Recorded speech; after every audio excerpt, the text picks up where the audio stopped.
जी बिल्कुल नाज़रीन तव्हांखे ॿुधाईंदा हलूं त असीं हिन वक़्तु मौजूदु आहियूं नेशनल प्रेस क्लब चौक सांगड़ में। अॼु पीर पागारे जे सर ते सॼे सिंध जी सांगड़ में अॼु कारो ॾींहुं मल्हायो पियो वञे। हुरजमा जा अॻुवाण जंहिंमें अॻूणी MNA सायरा बानो वसाण, MPA ग़ुलाम दस्तगीर राजड़, अॻूणो MPA ख़लीफ़ो अली ग़ुलाम निज़ामाणी, अॻूणो MPA वरियाम फ़कीर ख़ासकेली, उन खां सवाइ डॉक्टर आशम ख़ासकेली, शाहजहां जोड़े जो समेत ज़िले जी जेका क़यादत आहे उहा हिन वक़्तु धरणे में मौजूदु आहे। GDA सर ते नेशनल प्रेस क्लब चौक ते जेको आहे सो धरणो आयो वियो आहे। मीरपुखा रोड जेको आहे सो उहो ब्लॉक आहे। धरणे में जेके शरीक आहिनि अॻुवाण उहे ख़िताब करे रहिया आहिनि। उन्हनि जो चवणु आहे त सिंधू ते जेके 6 केनाल ठहनि पिया, सिंधू दरिया जो जेको पाणी आहे उन ते धाड़ो आहे, उनखे कंहिं बि सूरत में असीं क़बूल न कंदासीं। उन खां अलावा हिननि चयो त 8 फेबरवरी ते जेका इलेक्शन थी उन में असांजो मैंडेट चोरी कयो वियो, उन इलेक्शन खे असीं रद्द कयूं था, कंहिं बि सूरत में उनखे तस्लीम न कंदासीं।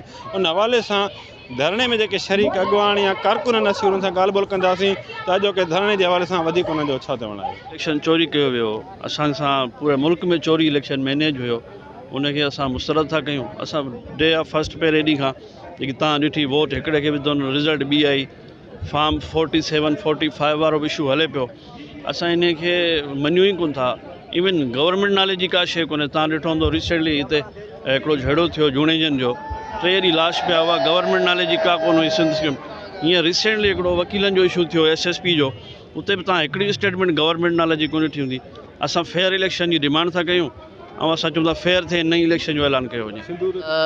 अॼु तारीख़ आहे 8 फेबरवरी 2025। 2024 में जे 8 फरवरी ते जेकी जनरल इलेक्शन थी, उन में जेको असांजी सिंध जो सौदो कयो वियो, हिन इलेक्शन खे खपायो वियो, उन जे ख़िलाफ़ु असां ही सिंधवासी सभु ॾींहं तौरु मल्हाइण जे लाइ हिते गॾु थिया आहियूं। ऐं उन्हनि वस वारा इदारा जेके जिन जूं ज़िम्मेवारियूं आहिनि त उहे फेयर इलेक्शन कराइनि, ऐं त जीअं इहो हक़ु पब्लिक जो आहे त हू पंहिंजा वॾा पाण चूंडीनि, ऐं इहो हक़ु हर दौर में हर टाइम हिन अवाम खां खसियो वियो आहे। में इलेक्शन थी जाली इलेक्शन, उन जे ख़िलाफ़ ई असांजो धरणो आहे असांजे GDA जे पीर पागारे जे हुकुम ते। त जेको 8 फेबरवरी 2024 ते जेको 47 फार्म जी शिकिल में जेका जाली हुकूमत असां ते थोपी वई आहे, उन जे ख़िलाफ़ु असां अॼु 8 फेबरवरी जो ॾियारो आहे, कारो ॾींहुं करे युमे स्याम मल्हायूं पिया।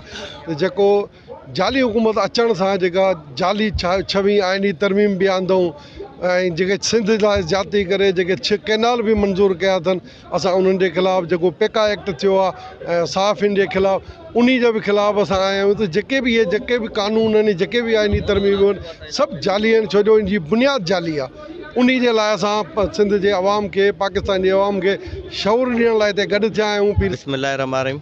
पीर साईं बादशाह जो हुकुम आहे, जेको 6 केनाल कढिया आहिनि वफ़ाक़ी गवर्नमेंट, उन जे ख़िलाफ़ु पाणी जो धाड़ो लॻो आहे, उन लाइ कारो ॾींहुं मल्हायो वञे पियो। ऐं ॿियो जेको आहे सिंध जा अहम इशू आहिनि, जिन में तव्हांजा हालात पाण ॾिसो था, तव्हांजे तरफ़ सां असीं ॿुधायूं था, तमामु हालात ख़राबु आहिनि सिंध जा, ऐं पीर साईं बादशाह जो हुकुम आहे, इन लाइ असां एहतिजाज कयो आहे। नाज़रीन GDA जे सॾ ते सांगड़ में लॻल धरणे में शरीक अॻुवाणनि कारकुन जूं तव्हां ॻाल्हियूं ॿुधियूं। हुन जो चवणु आहे त फेबरवरी ते जेका असांजो मैंडेट चोरी कयो वियो उनखे असां तस्लीम नथा कयूं, ऐं वफ़ाक़ी हुकूमत जेको आहे सो 6 केनाल सिंधू ते जेको पाणी जो धाड़ो आहे उनखे बि कंहिं सूरत में असीं क़बूल न कंदासीं। सिंधू ते धाड़े ख़िलाफ़ु असांखे जेतिरी जदोजहद करणी पई असीं कंदासीं। टीम सां गॾु AD कुंबर, आवाज़ TV सांगड़।